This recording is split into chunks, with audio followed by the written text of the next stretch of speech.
tengo que decir, la verdad, estoy un poco nerviosa. Esto de lo que es veros a todos las caras así en el cine, la verdad es que impacta bastante. Pero nada, gracias por venir, espero que os resulte interesante. En primer lugar, voy a presentarme. Mi nombre es Rocío Tomé, trabajo de programadora desarrollando Sirius Games en realidad virtual y realidad aumentada, pero realmente toda mi formación ha sido siempre en el ámbito de la sanidad. Al principio como técnico de autopsias, luego he estudiado para ser psicóloga con especialización en psicología clínica, pero bueno, actualmente trabajo de programadora. Aparte también por presentarme un poco, tengo una asociación sin ánimo de lucro de mujeres desarrolladoras de videojuegos que se llama FENDEVS, así que si queréis echarle un ojo, bienvenido sea, ¿vale? Venimos a hablar aquí de psicología de videojuegos. Obviamente, en media hora que dura esta charla no puedo enseñaros 4 años de carrera, ¿no? Simplemente el objetivo es dar una pequeña pincelada de cómo la psicología, el estudio de la psicología nos puede ayudar en el diseño y desarrollo de nuestros propios videojuegos, ¿vale? Entonces, para empezar, quería lanzar una pequeña pregunta al público, ¿no? Y es, ¿conocéis este juego? Sí. Un montón de true gamers aquí dentro de la sala. ¿Alguna vez os habéis preguntado por qué Super Mario, por ejemplo, avanza hacia la derecha? Vale, seguro que habéis escuchado que cuando avanza hacia la derecha tiene algo que ver también con el sentido de la lectoescritura, etcétera, ¿no? Y es que realmente en la cultura occidental la lectoescritura va de izquierda a derecha. Por tanto, cualquier movimiento hacia la derecha se considera normalmente un movimiento de avance, ¿no? Pero entonces yo me pregunto, llegados a este punto, ¿qué pasa cuando lo juega alguien que no tiene una lectoescritura de derecha a izquierda? O sea, de izquierda a derecha. ¿Siente como si Super Mario estuviera retrocediendo? ¿O simplemente lo ve avanzando como el resto de la gente? No solo eso, sino que realmente si nos ponemos estrictos, Super Mario no es un producto occidental, sino que el origen asiático, la lectoescritura realmente es hacia abajo y hacia la izquierda. Entonces, ¿qué está pasando aquí? Pues que sí, el sentido de la lectoescritura en Occidente, al ser de izquierda a derecha, ha dejado una marca en los productos culturales que hace que realmente sea muy común que todo vaya de izquierda a derecha. Habéis escuchado también todo esto de que cuando alguien está imaginando algo, mira hacia la derecha, cuando lo está recordando hacia la izquierda, pero realmente hay una capa cultural por encima que está primando por encima de toda esa parte que tiene que ver con algo muy básico, como el sistema de lectoescritura, ¿no? De hecho, no solo eso, sino si remontamos un poco antes de los productos como Super Mario, tenemos que los primeros plataformas ni siquiera tenían ese avance de izquierda a derecha, sino que los más icónicos son los que tienen ese avance de izquierda a derecha, ¿no? De hecho, a día de hoy es mucho más común encontrar plataformas que tienen el estilo de niveles más tipo Metroidvania, por decirlo así, donde no tenemos un avance de izquierda a derecha, sino tenemos un sistema de plataformas grande que podemos explorar, digamos, en los dos ejes, ¿no? ¿Qué quiero decir con esto? Aparte de que estoy nerviosa ahora mismo. Quiero decir que hay que estudiar siempre un fenómeno en distintos niveles. Y yo os quiero enseñar un poco qué pautas podéis seguir para que podáis incorporar dentro del diseño de videojuegos principios de psicología, porque no es ponerse a buscar allá lo loco sin tener ningún tipo de pauta, ¿no? Lo he dividido en 3 dominios, ¿vale? Observación, investigación y diversificación de teorías, ¿no? El primero de observación lo he querido centrar en un campo de función cognitiva que sería el de la percepción, que significa cómo percibimos el mundo, cómo vemos alrededor, ¿no? El campo de la investigación lo he querido ejemplificar, ¿no?, con el estudio de la emoción, que ya la conocemos todos, la emoción humana. Y por último, el de diversificación de teorías en el campo de la motivación, es decir, la motivación como fuerza que nos impulsa a llevar a cabo una conducta, ¿no? Empezamos por la parte de percepción, de observación, y os quiero animar a que busquéis alrededor vuestra fenómenos psicológicos que sucedan y os intereséis en buscarle algún tipo de explicación, como, por ejemplo, seguro que habéis visto por Internet que está lleno de imágenes de este estilo, objetos totalmente inanimados donde le podemos buscar la cara. Hay cuentas enteras de Twitter que tienen solo imágenes de este estilo, ¿no? Y todos realmente aquí vemos un poco lo mismo y son rostros, cuando es un poco tonto que simplemente ese tipo de construcción nos recuerda a un rostro humano. De hecho, podemos normalmente incluso darle algún tipo de emoción a ese rostro, alguno de sorpresa, otro de tristeza. El sillón negro no lo sé porque es muy turbio, no sé qué tipo de emoción es esa, pero seguro que es alguna. Entonces esto, no sé si alguna vez os lo habéis cruzado, pero es muy bonito preguntarse por qué sucede, ¿no? En este caso realmente es por cómo reconocemos los rostros humanos. Los seres humanos somos especialmente, los rostros humanos, como podemos decir, captan muy rápido nuestra atención. Es decir, estamos como alertas a encontrar rostros humanos alrededor nuestro, ¿no? Entonces, cualquier cosa que puede parecerse porque tiene una composición más o menos parecida, capta muy rápido nuestra atención. Entonces, esto cuando se empezó a estudiar, además sobre todo con la aparición de la resonancia magnética funcional, ¿no? Se estuvo estudiando si había alguna área del cerebro específicamente relacionada con el reconocimiento de rostros, ¿no? Y se encontró que justo esa parte de abajo, el giro fusiforme que está por aquí por el temporal, cuando ponías a una persona dentro de una resonancia magnética funcional y le enseñaba fotos de rostro humano, esa parte estaba especialmente activa, es decir, parecía que estaba involucrada en el reconocimiento de rostros. No solo eso, sino que si una persona sufre, por ejemplo, un traumatismo craneoencefálico o sufre algún tipo de accidente cerebrovascular y se lesiona justo esa parte, la del giro fusiforme, tiene un tipo de patología que se llama prosopagnosia, que es que no es capaz de reconocer rostros ajenos, ¿no? Bueno, y ni el propio, creo. De hecho, no puede reconocer rostros, ¿no? Entonces parece como blanco y en botella, ¿no? Esa zona sirve para reconocer rostros. Pero si nos seguimos nuestra investigación y seguimos un poco ahondando en este tema, nos damos hubo experimentos, por ejemplo, donde a personas que eran expertos en pájaros, que se llama, bueno, en pájaros, ¿vale? Ornitólogos, ¿no? Sí, ornitólogos lo metían en resonancia magnética funcional y se activaba también el mismo giro fusiforme cada vez que veían pues especies de pájaro y tenían que identificarla, ¿no? Entonces nos encontramos con que una zona que normalmente en un principio creíamos que era exclusivo de reconocer rostros, realmente es útil para reconocer objetos o más bien miembros de una categoría que entre ellos son muy parecidos. Es decir, donde todo el mundo ve pájaros, ellos son capaces de distinguir dentro de los pájaros qué especie es, igual que nosotros dentro de todos los rostros que tienen diferencias muy pequeñas somos capaces de decir de quién es, ¿no? Y esto nos lleva a una reflexión muy interesante. Lo que en un principio sería el estudio de por qué los rostros nos llaman la atención, porque, por ejemplo, lo quisiéramos involucrar a nuestro juego pensando que, pues no sé, si quiero llamar la atención del jugador hacia esta zona, voy a poner un rostro humano porque llama más la atención que si simplemente pongo pues una flor, ¿no? Pues nos sirve para otra cosa. Por ejemplo, hay más estudios donde habéis jugado también a este, ¿no? Vale, hay muchos más estudios también donde a niños y adultos que jugaban a juegos como Pokémon, en este caso Pokémon de hecho, también se activaba el giro fusiforme cuando veían, intentaban nombrar nombres de Pokémon. Y de hecho no solo eso, sino imaginad que queréis hacer un videojuego a día de hoy.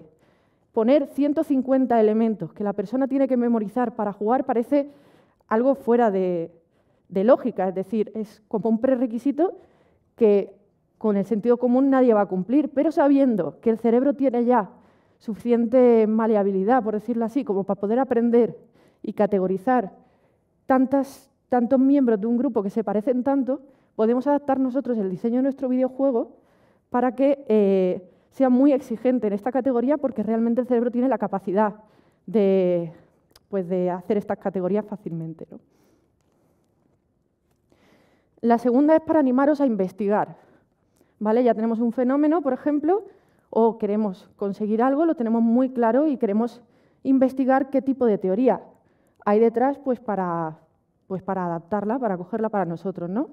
Y, por ejemplo, en el caso de la emoción, seguro que todos sabéis más o menos, si os queréis imaginar, cómo podéis, desde un videojuego, evocar una emoción a un jugador, ¿no? Por ejemplo, una de las más comunes se habla siempre del uso de diferentes colores para diferentes emociones, ¿no? Por ejemplo, si buscáis tipo emoción y color, vais a encontrar un montón de imágenes como estas, ¿no? De hecho, he cogido 2 a voleo, pero hay 1000, ¿vale? Desconfiad de las teorías que tienen imágenes tan bonitas, ¿vale? Normalmente no sirven de mucho, y es que precisamente esto no nos sirve de mucho. Si nosotros lo que queremos es evocar una emoción y nos quedamos con la primera chuleta, bonita, que nos encontramos en Google Imágenes, por decirlo así, seguro que estáis haciendo algo mal, ¿vale? Porque, por ejemplo, sí es verdad que podemos encontrar cierta base empírica en que, por ejemplo, las cosas de color rojo pueden ser más aversivas porque se relaciona, por ejemplo, con el hecho de que la sangre, el fuego y, por ejemplo, algunos de los alimentos que son venenosos son rojos brillantes, ¿no? Pero realmente eso no explica, digamos, todo el espectro de emociones y relacionarlo estrictamente con un color, ¿no? Por ejemplo, en España, si yo quiero representar, por ejemplo, la esperanza, es muy probable que ponga algo color verde porque es el que tradicionalmente está ligado a ello, pero realmente este tipo de colores que evocan ya sentimientos, por decirlo así, más complejos, dependen mucho de la cultura. Pasa igual que con lo de plataforma, es decir, aunque tenga una base y la teoría esté sustenta sobre esa base, realmente hay un montón de capas culturales, sociales o incluso variabilidad individual que hace que no la podamos incorporar bien a nuestra teoría. Aquí, por ejemplo, me resultaría mucho más interesante investigar si, por ejemplo, la frecuencia de onda de los distintos colores tiene que ver con la actividad emocional que licita, que realmente no lo sé porque no lo he buscado, ¿no? Pero puede ser, y de hecho me serviría mucho más porque me está dando una base explicativa, me está explicando por qué funciona, entonces yo la puedo usar bien, no solamente copiando lo que dice una imagen de Internet, ¿no? Y ya por último quería hablar también de la diversificación de teorías. ¿Qué quiero decir con esto? Una vez que ya veis un fenómeno, lo observáis, buscáis más o menos por qué funciona, intentad recolectar la mayor cantidad de modelos teóricos que podáis sobre el mismo fenómeno. Tenéis además la suerte de que no sois psicólogos, bueno, habrá alguno a lo mejor en el público que no me mate con esta presentación, pero no sois psicólogos, así que no tenéis que adheriros a un modelo teórico. No tenéis que coger dentro de todas las teorías un modelo y decir, este es el que voy a seguir yo a rajatabla, voy a descartar los otros, porque normalmente las diferencias entre modelos son más a nivel teórico, es decir, cuando quieres de verdad defender algo que piensan, ¿no? Vosotros tenéis la suerte de que podéis pillar distintos modelos teóricos, incorporar pequeñas partes y formar ahí vuestro producto, ¿vale? En el caso de la motivación, por ejemplo, pongamos una hipótesis, y es que yo estoy haciendo un juego de móvil y quiero que la gente pues entre a jugar todos los días y además se gaste dinero con los nada famosos micropagos, ¿no?, dentro de mi aplicación. Entonces, si yo busco teorías de la motivación, realmente me puede ayudar a entender cómo juegos como Candy Crush, que digo yo que si tiene tanta gente algo tiene que estar haciendo bien, ¿qué está haciendo para crear adherencia, para motivar a los jugadores a que jueguen y a que gasten dinero dentro de su juego, ¿no? Cuando quieres buscar, por ejemplo, lo primero que te puedes preguntar es, vale, y yo tengo recompensas, la puedo dar de diferentes maneras, pero ¿cada cuánto lo doy? ¿Tengo que darle recompensas todos los días? ¿Tengo que darle recompensas solo una vez al día? ¿Qué es lo más efectivo, ¿no? Es muy probable que os crucéis con algo como los programas de reforzamiento, que esto es, pues, digamos, de lo más básico que hay dentro de psicología, ¿no? Y nos viene a decir que dependiendo de la frecuencia en la que das recompensas, va a tener un efecto o algo o otro porque te estás adheriendo a un tipo de programa de reforzamiento. Por ejemplo, podemos dar recompensas solo de vez en cuando, cada cierto tiempo, cada vez que juega cierto número de veces, ¿no? Entonces, si nosotros cogemos el tipo de recompensas que dan, por ejemplo, los juegos tipo Candy Crush y las colocamos dentro de estos programas de reforzamiento, nos encontramos, por ejemplo, que las recompensas diarias serían un programa de reforzamiento intermitente de intervalo fijo. ¿Por qué? Porque sabemos que es cada 24 horas, el usuario lo sabe, así que no solamente estás creando como la costumbre de que una vez al día entre a por la recompensa, que eso ya es un paso, sino que estás reforzando la propia conducta de entro en el juego, es decir, abro el juego, me aparece mi recompensa, aquí lo tengo, ¿no? La siguiente sería pues la intermitente de intervalo variable, que es recompensa tras varias horas. Seguramente si sois aficionados a juegos de móvil, os salen este tipo de, dentro de 12 horas puedes volver a coger este power-up, o dentro de 3 horas, o dentro de 3 meses vamos a tener este evento, ¿no? Son diferentes intervalos de tiempo y la recompensa varía en esos intervalos de tiempo, ¿no? Tenemos la de razón fijo, que sería tras N emisiones, esos logros, por ejemplo, diarios que os dicen juega 3 partidas, juega 7, consigue 7 líneas en la misma partida, algo así, ¿no? Algunas son tras una partida, otras tras 3, 5, 4. Y por último, por ejemplo, podemos dar siempre que termine la partida, ¿no? Lo bueno que tiene adherirse a un modelo teórico concreto es que realmente podemos también coger información de quién ha hecho el modelo y decir, por ejemplo, la teoría esta dice que los programas de reforzamiento se pueden usar para la misma conducta, es decir, tú puedes usar más de uno y va a ser más efectivo que usando solo uno, ¿no? Pero además también puedes saber cuál de ellos es el más efectivo en total. Y, por ejemplo, si tú solo vas a poner un tipo de recompensa relacionada con el pago, pues obviamente tú quieres que sea la recompensa el tipo de frecuencia de recompensa que más efectiva sea. Y la más efectiva, no sé si la conocéis, pero precisamente es esta, la de las loot boxes, porque son las intermitentes de razón variable. De hecho, no solo eso, sino que las loot boxes están en ese sitio de la teoría, al igual que otra cosa, que son los juegos de azar. No hay nada que enganche más en cuanto a frecuencia de conducta que te recompensen solo de vez en cuando con lo que tú quieres. ¿Vale? Entonces, aquí tenemos este principio justo. Por eso, muchas veces, juegos que no tienen una gran cantidad de micropago y solo tienen un tipo de micropago, se concentran en este tipo de programa de reforzamiento. No voy a entrar en cómo de ético es esto de las loot boxes, ¿vale? Porque es dudoso. De hecho, si queréis después me lo preguntáis, pero daría para una charla entera, así que no voy a entrar en el tema. Pero precisamente es eso, el que más adherencia se crea en la conducta, ¿no? Hablábamos de diversificar porque, por ejemplo, nosotros podríamos habernos quedado con esa teoría y ponernos a dar pues, recompensas una tras otra, pero estaríamos ignorando otro tipo de información también en el área de la motivación que se puede complementar con esta primera teoría que os he explicado. Como, por ejemplo, la teoría del reforzamiento de Skinner. Esta es muy conocida, así que puede ser que alguno de vosotros lo conozcáis. Esta época también de psicología es un poco turbia, porque hacían experimentos creándoles fobias a niños y cosas así, ¿vale? Pero de ese detalle tampoco vamos a entrar. En este caso solamente es para ilustrar que si antes hablábamos de con qué frecuencia se daba una recompensa, aquí lo que nos viene a explicar es que no solamente podemos reforzar algo, que sería aumentar la frecuencia de la conducta, sino que también podemos castigar algo, que sería disminuir la frecuencia de la conducta. Pero no solo eso, sino que podemos reforzarlo quitando cosas desagradables o podemos castigar quitando cosas agradables. ¿Veis la combinación? Si nosotros colocamos esas dos variables en una matriz, nos salen 4 tipos de elementos. 2 que aumentan la conducta, que son los refuerzos, 2 que disminuyen la conducta, que son los castigos, 2 porque quitamos estímulos y 2 porque damos estímulos, ¿no? Entonces, sabiendo que existe esta teoría, ahora nos podemos preguntar, ¿yo puedo reforzar la conducta de que la persona juegue más o gaste más dinero en nuestra aplicación? Pero, ¿por qué no aprovechar también y castigar la conducta de que no entre a nuestro juego, ¿no?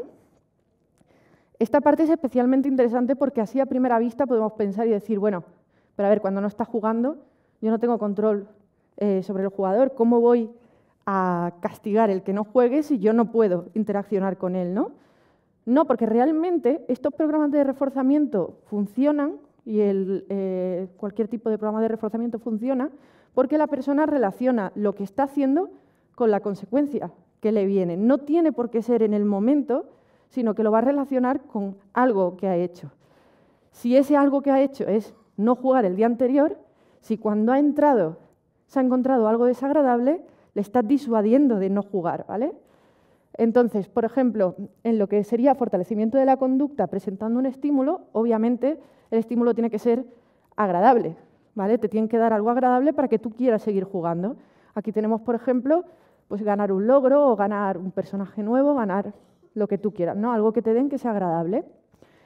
Si queremos, por ejemplo, fortalecer la conducta, pero suprimiendo un estímulo, que ojo, esta es la que suele ser más efectiva para reforzar la conducta, tenemos, por ejemplo, evitar los tiempos de espera. Si veis, es de las cosas más comunes que encuentras dentro de un juego, que es que tengas que pagar para saltarte el tiempo de espera. ¿Por qué? Si lo pensamos bien, esperar es algo desagradable, es algo que no nos gusta. Si nosotros pagamos para no tener que esperar, no es que nos estén dando algo, es que estamos evitando algo desagradable, que es esperar. Y eso precisamente es incluso más efectivo a que nos den una recompensa, ¿vale? Luego podemos suprimir la conducta presentando un estímulo, que en este caso obviamente tiene que ser un estímulo desagradable, y puede ser, por ejemplo, no sé si habéis visto cuando entráis a un videojuego y os dicen, vaya, la semana pasada, si hubieras entrado, habrías ganado este personaje nuevo. Esperamos que para la próxima sí estés. Si veis ahí, lo que están haciendo con ese mensaje es castigar el hecho de que la semana anterior tú no has estado jugando, ¿no? Luego, aparte de suprimir la conducta, suprimiendo un estímulo, tenemos, por ejemplo, el perder la recompensa diaria. Habéis visto cuando entráis a los juegos que os marcan muy bien desde el principio, tipo, llevas 7 días jugando, ya tienes la recompensa máxima. ¿Qué ocurre? Que si el día siguiente ya no entras, eso vuelve al principio, ¿vale? Ni siquiera tienen por qué avisarte al principio. Cuando tú entras, ves que lo has perdido y te da la sensación de que has perdido algo que te gustaba, que era tener esa recompensa acumulada, y funciona así, castigando el día anterior que no has entrado, ¿no? Entonces, como veis aquí, si unimos lo que son los programas de reforzamiento que nos dicen con qué frecuencia tendríamos que presentar recompensas o castigos, ahora que sabemos que hay de la otra categoría, o aquí todas las maneras que podemos presentar y quitar castigos cualitativamente, tenemos un montón de combinaciones de programas de reforzamiento que están operando, digamos, en los principios más básicos de la psicología. También os digo, cuidado, ¿no? Porque intentad hacer los juegos divertidos en sí, ¿vale? No lo baséis solamente en esta serie de recompensas. Recomiendo más usarlo más bien como un poco de base o de ayuda, ¿no? Igual que pones personajes bonitos para que a la gente le guste tu juego, no pasa nada si das recompensas diarias para crear cierto hábito. Pero últimamente es verdad que se ven muchísimos productos que se basan solamente en crear adherencia en el juego, y yo no sé a vosotros, pero a mí me llega un momento donde me satura y dan tantas recompensas, tantos mensajes, tanto tal, que como no lleves mucho tiempo jugando, no invita para nada a empezar a jugar, ¿no? Así que mucho cuidado con esta arma de doble filo, pero siempre es muy interesante saberlo. Luego, aparte, hablamos también de diversificación, porque digamos, las dos que puse antes eran como la vía fácil, operativa, teórica, que si la comprendemos podemos mejorar nuestros programas de reforzamiento, pero, por ejemplo, si seguimos indagando, tenemos teorías como la pirámide de Maslow, que también es una teoría de la motivación, que seguramente muchos de vosotros conocéis, que es que cada persona está en uno de los escalones, donde el primero sería pues, tener, por ejemplo, algo que comer, estar bien de salud. El siguiente escalón sería ya tener un entorno seguro, y a partir de ahí va subiendo con factores sociales, cuando el último es la autorrealización. De primeras me podéis decir que esto no tiene nada que ver, es decir, yo quiero que la persona juegue a mi juego. ¿De qué me sirve a mí esto, que es como extendido digamos, a la población general, ¿no? Realmente, si nos paramos a pensar, una vez que conozcamos la teoría, no suena mucho este tipo de comportamiento a lo que haría una persona, por ejemplo, dentro de un survival. Cuando alguien juega por primera vez al Minecraft, por ejemplo, lo primero que hace es buscar recursos. Después de buscar recursos, intenta tener un espacio seguro alrededor. Y después de tener un sitio donde está seguro, ya se enzarza en cosas sociales. Primero, de un modo más cooperativo y ya cuando, digamos, se siente fuerte intenta competir con los demás y ganar prestigio. Pasa lo mismo con los MORPGs. Es decir, aunque nosotros estuviéramos buscando cómo motivar a una persona, para consumir nuestro producto usando pues, recompensas, etcétera, el toparnos con esta serie de teorías nos sirve también incluso para meter en contenido, en lo que es el diseño de la propia mecánica del juego y adaptarlo a una teoría pues súper básica que muchos de vosotros ya conocían, ¿no?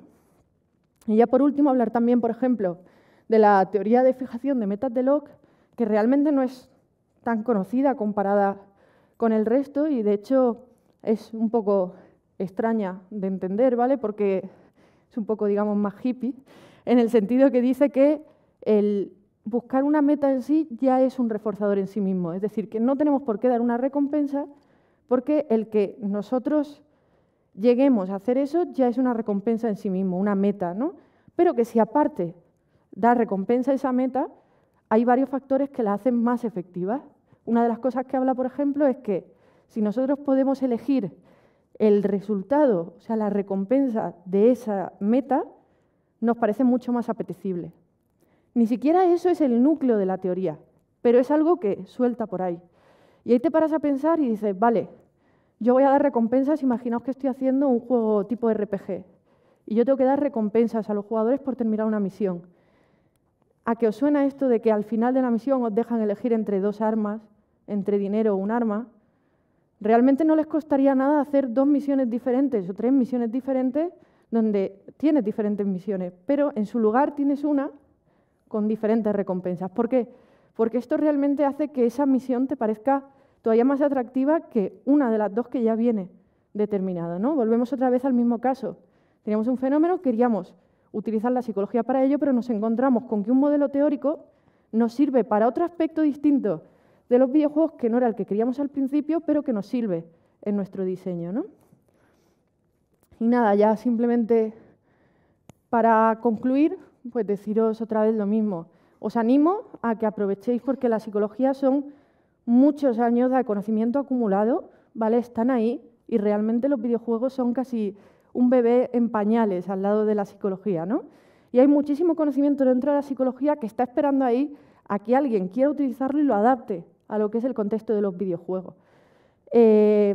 No solo eso, sino que también el estudiar, el mojarnos un poco de psicología, y ojo, mojarnos ya he dicho que no es coger la primera teoría bonita que se os presente y aplicarla directamente, sino intentar entenderla, intentar aprender por qué funciona, cuáles son sus bases, nos va a ayudar a entender por qué funciona un videojuego, que al final es un comportamiento humano contra una máquina, ¿no? Saber por qué funciona a un nivel muy bajo. Y como tal, podemos manipularlo para crear un poco el resultado que nosotros queremos. Y eso solo se da cuando de verdad estás comprendiendo el modelo teórico. Entonces, observad, investigad y no os quedéis con lo primero, sino diversificad e intentad disfrutar de esto. Y nada, podéis seguirme en Twitter y espero que os haya gustado, así que muchas gracias.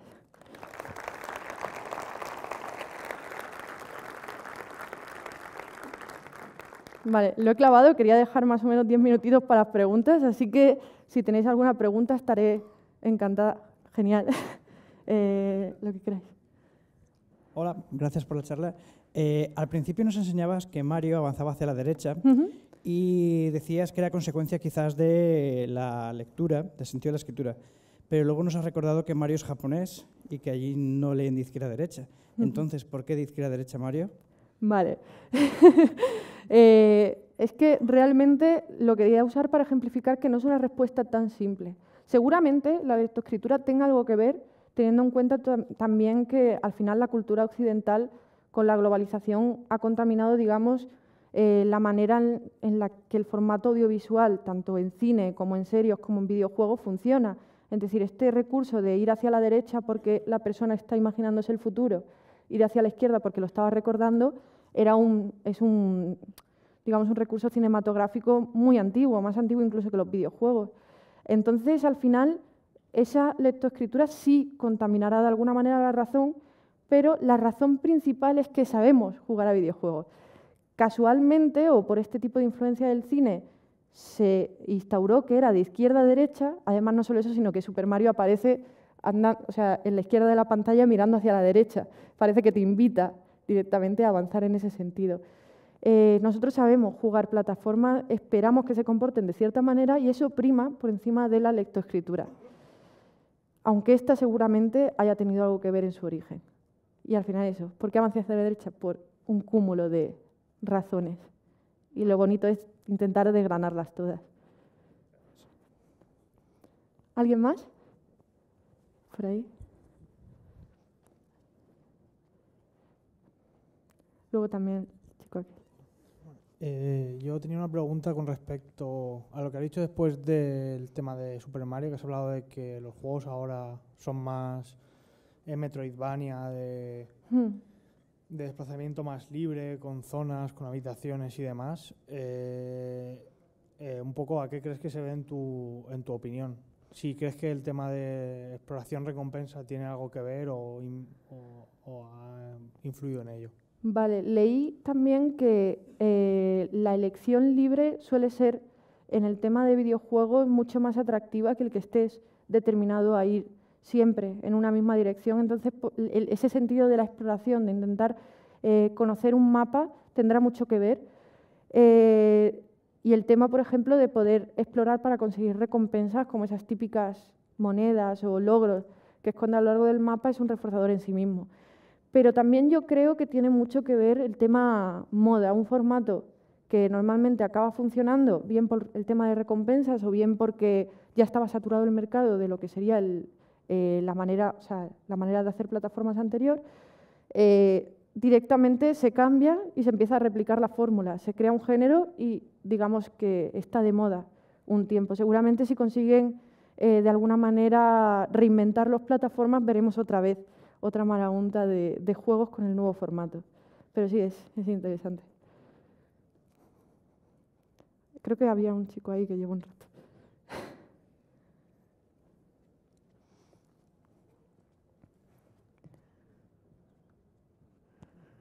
Y tenía miedo de que no hubiera preguntas. Hola. Vamos a ver, igual que los colores has dicho que son dependientes un poco del contexto cultural, la música sería más o menos igual, ¿no? Si yo quiero meter a un jugador en un estado de flujo en el que se vaya reforzando esa parte del hipocampo, en la que se memorizan las categorías y todo esto, ¿qué es más efectivo, la música o el color? ¿O va por cultura? Lo bueno que tienen es que son categorías sensoriales diferentes y se pueden retroalimentar, es decir, las puedes utilizar y lograr un efecto, digamos, combinado más grande, porque son categorías sensoriales diferentes. Puedes usarlo porque al final, por ejemplo, una música, lo que se habla de que ciertos acordes hace que estén más tristes o ciertos colores, aunque sea ya no tanto una razón de esta como biológica tan pura y tenga más que ver con contexto cultural, funcionar te van a funcionar. Yo, de todas maneras, ya que sabes un poco que la trampa es la contaminación cultural, por decirlo así, te recomiendo, ya que sabemos que podemos aprender a crear nuevas relaciones emocionales con comportamientos, ¿por qué no intentas tú condicionar tus propios colores o acordes a determinadas emociones? Es decir, tú puedes tener, por ejemplo, un guión que licite tristeza y que siempre que haya esa tristeza las relaciones con cierta gama de colores o ciertos sonidos. Eso va a hacer que realmente te asegures que tengan, digamos, evoquen la emoción que tú quieres y además puedes jugar incluso a hacer lo contrario que el producto cultural más famoso. ¿Por qué no vamos a condicionar, por ejemplo, que la tristeza sea un color naranja brillante? Parece contrario, porque naranja brillante parece como el culmen de la felicidad, porque queda raro un codemotio, el naranja brillante, ¿no? Pero si tú eres capaz de condicionar que eso sea tristeza, estás haciendo un producto mucho más fresco que la gente que simplemente reproduce el mismo esquema. Gracias. Nada.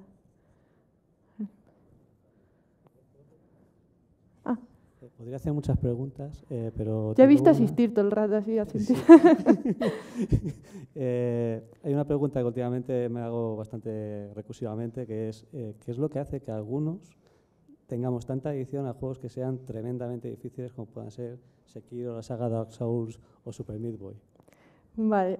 Hay una teoría que de hecho a mí no me gusta, pero la ha nombrado ya el compañero, que es la teoría del flow, que hablan de que cuando tú consigues equilibrar dificultad con recompensa y lo pones como al límite de la habilidad, entra como en un estado de flow, etcétera. A mí esa teoría no me gusta básicamente porque no es muy explicativa, simplemente te describe un fenómeno pero no te dice tanto exactamente por qué existe. Y hay un montón de momentos en los que no cuadra.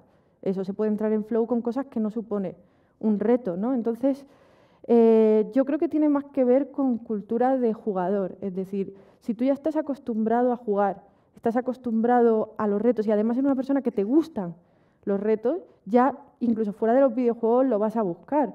Es decir, seguramente seas una persona que le guste intentar resolver un cubo de Rubik o intentar aprender a programar un lenguaje que no ha tocado nunca.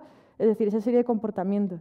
Yo creo que tiene más que ver con eso, con que eres una persona, o este tipo de personas, es alguien que quiere autosuperarse mucho y busca en los videojuegos, en la dificultad de los videojuegos, esa sensación de realización. Así que más o menos yo creo que van por ahí. Buenas. Yo quería antes de nada felicitarte por la charla, que creo que ha sido de las mejores que he podido ver aquí en Codemotion. Gracias. Y luego, bueno, haciendo un poco alusión a ese punto escabroso de la moral acerca de la adicción, de ciertos mecanismos de recompensa y demás, pues sin adentrarnos en ello, sí que me gustaría que nos contases un poquillo si ya crees que hay ciertas regulaciones o algún tipo de supervisión para, a medida que se vaya ahondando en la psicología y haciéndola confluir con los videojuegos, no caer en, yo qué sé, en alguna cosa un poquito más, no sé, escabrosa quizá. Sí, a mí, de hecho, me preocupan personalmente el tipo de recompensas que se están dando en videojuegos, sobre todo destinados que los ves con un PEGI 12. Es decir, creo que el Fortnite tiene PEGI 12, de hecho. Es decir, tienes a un niño de 13 años expuesto a los mismos mecanismos de adicción que tienen unas tragaperras, que es, yo quiero esta recompensa. Entonces, tengo que conseguir los recursos para tener esto, para que al azar me dé la recompensa que yo quiero, ¿no? Y a mí me resulta bastante peligroso por eso, porque además tiene como un símil con lo que son adicciones ya que tengan que ver con dinero. No es casualidad, por ejemplo, que en este tipo de juegos, digamos, la divisa nunca es dinero, sino que tú transformas tu dinero en una divisa ficticia, gemas, que tú no relacionas realmente con dinero, para que la sensación de gasto sea diferente que cuando estás sabiendo exactamente el dinero que estás gastando, ¿no? Además te lo combinan con ese tipo de ofertas que mientras más gastas, más tienes y ya no sabes, o sea, no sabes realmente siquiera el dinero que te has gastado para eso, ¿no?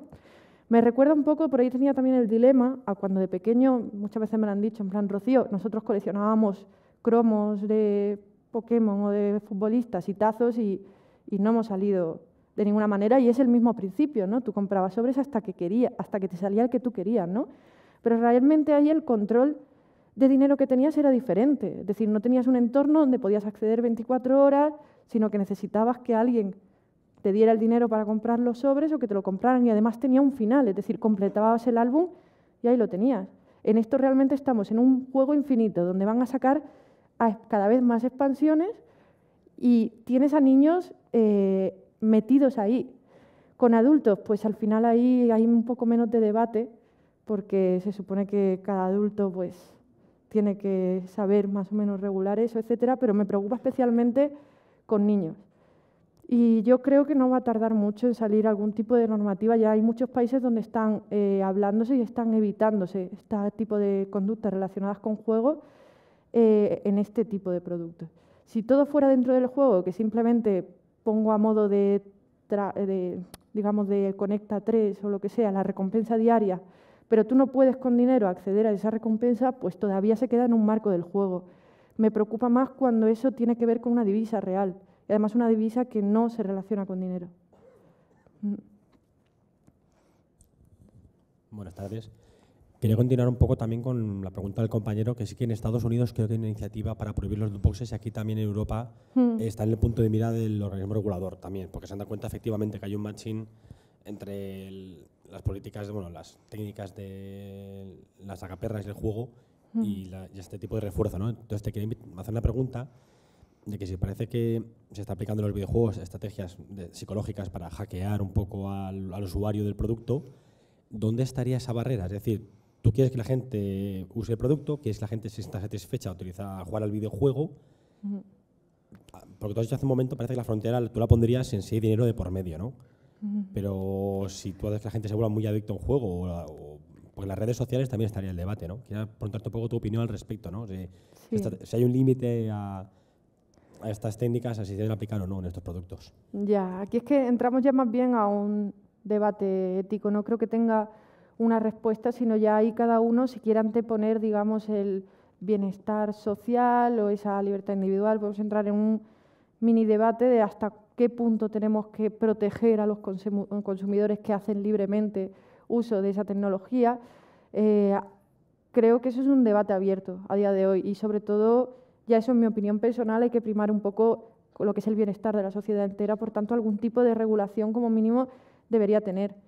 Pero ya ahí, eso sí, lo que sí quiero es que muchas veces entre nosotros que seréis aficionados más o menos a los videojuegos, hay que distinguir mucho juegos que se basan en esto y juegos que simplemente lo tienen como una mecánica añadida, ¿no?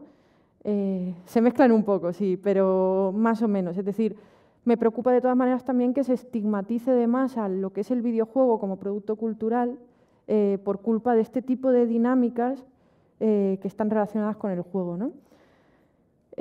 Ahí es personal, es un debate abierto y la verdad es que yo creo que dentro de poco va a haber algún tipo de voz cantante que va a delimitar un poco. No te sé decir exactamente. Y creo, no sé si tengo más tiempo o ya no. No sé cómo va. Sí, ¿no? Bueno, Ella muchas manda. gracias. Mi pregunta va más desde el punto de vista el potencial didáctico de los videojuegos como refuerzo del aprendizaje. Si aplicarían los mismos principios cognitivos o algún otro tipo de estímulos. No, estupendo. De hecho, todos estos tipos de reforzadores, frecuencias reforzadores y tal, están muy dentro de lo que son los principios de gamificación para la adquisición de conductas y tal, se utilizan constantemente. Cada vez que hay un psicólogo, por ejemplo, con un grupo de niños intentando fomentar cierto tipo de comportamientos, habéis visto lo de poner una estrellita verde, aunque sea una estrellita verde ya estás usando ese tipo de programa. Lo puedes usar perfectamente y la verdad es que es un uso un poco más ético que el de intentar sacarle dinero a alguien. Así que sí, los puedes usar, pero también yo aquí siempre digo que cuidado, porque tenemos también que intentar que ese tipo de juegos que intentan pues, ser no solo lúdicos, sino también de aprendizaje o de adquisición de buenas conductas, sean divertidos ya de por sí. Porque si tú basas un juego solamente en dar recompensas todo el tiempo, llega un momento donde no resulta el juego en sí atractivo y no va a ser, digamos, útil, ¿no? Así que eso, intenta también la mecánica, pero vienen bien como añadido, eso sí, seguro.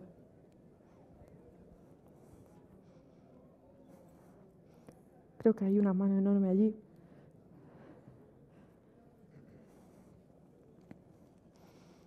Qué alegría, ¿eh? Un mogollón de preguntas.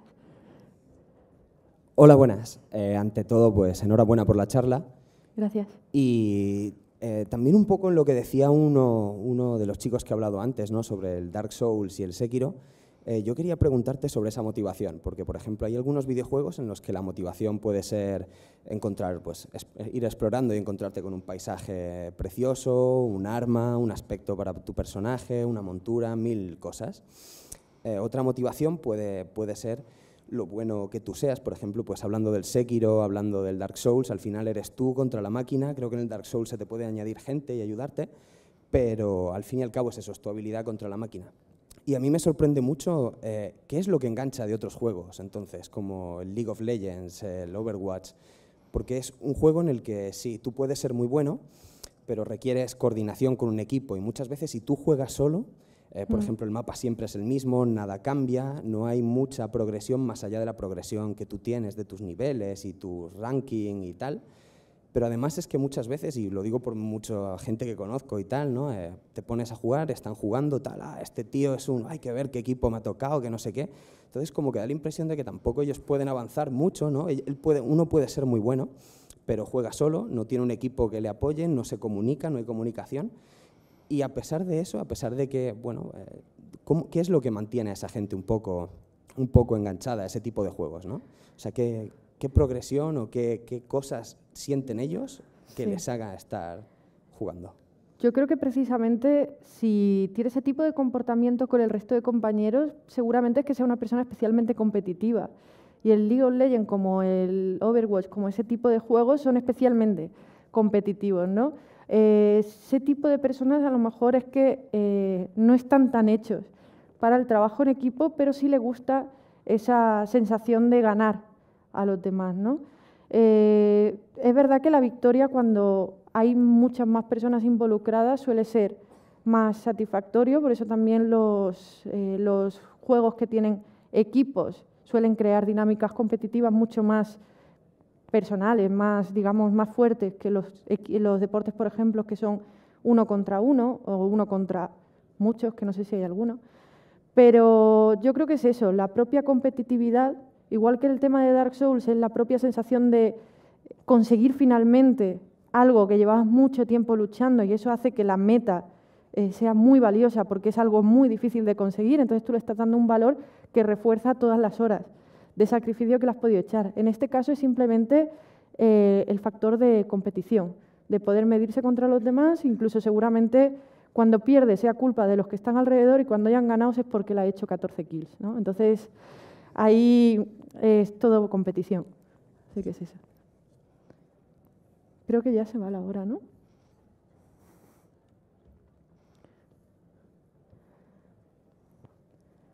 Vale, pues creo que ya estamos en la hora, ¿no? Así que nada, muchas gracias y gracias por las preguntas.